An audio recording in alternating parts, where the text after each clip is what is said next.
This question is from class 11th NCERT B block. इस question में हमें कुछ ऑक्साइड्स दी हैं और हमें उनका नेचर फाइंड आउट करना है।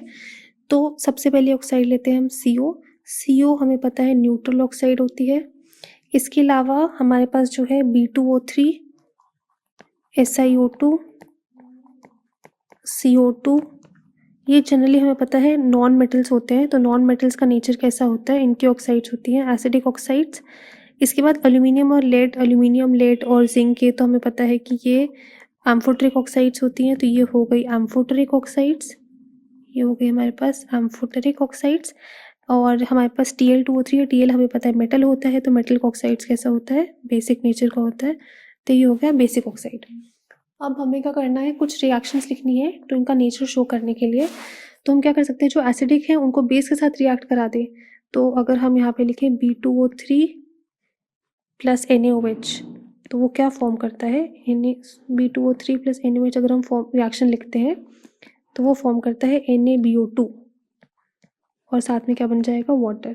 तो ये NaBO2 का नाम होता है सोडियम मेटाबोरेट। तो ये हो गया हमारा पहला रिएक्शन। दूसरा हमें क्या बोला गया है, हमें SiO2 का भी रिएक्शन लिखवाना है। तो अगर हम SiO2 का रिएक्शन लिखें NaOH के साथ, तो इसको हम यहाँ लिख देते हैं। अगर हम SiO2 का रिएक्शन लिखें NaOH के साथ, तो हमें क्या मिलता है, तो हमें प्रोडक्ट मिलता है Na2SiO3 प्लस वाटर। अब ये जो फॉर्म होता है सोडियम का प्रोडक्ट, इसको हम बोलते हैं सोडियम सिलिकेट। तो ये हो गया हमारा सोडियम सिलिकेट। नेक्स्ट हमारे पास कौन सा था, नेक्स्ट हमारे पास था CO2। तो अगर हम CO2 की रिएक्शन लिखते हैं NaOH के साथ, तो जो हमें प्रोडक्ट मिलता है वो हमें मिलता है Na2CO3 प्लस वाटर। और Na2CO3 का हमें नाम पता है, उसका नाम होता है सोडियम कार्बोनेट। तो ये तो हो गई हमारे एसिडिक नेचर वाले की। ठीक है, अब हम क्या करते हैं, जो एम्फोटेरिक नेचर शो करते हैं। तो एम्फोटेरिक नेचर कौन शो करता है, हमारा Al2O3 का रिएक्शन हमें 2 से कराना है, एक बार एसिड से कराना है और एक बार बेस से कराना है। तो हम पहले Al2O3 का रिएक्शन कराते हैं, एक बार NaOH से कराएंगे हम, और फिर हम एक बार और किससे कराएंगे, Al2O3 प्लस NaOH और साथ में Al2O3 प्लस कोई भी हम एसिड ले सकते हैं। तो हम ले लेते हैं सपोज H2SO4। तो अब इसमें हमें क्या मिलेगा प्रोडक्ट, अगर हम बेस से कराएंगे तो हमें पता है NaAlO2 मिलता है और साथ में वाटर मिलेगा।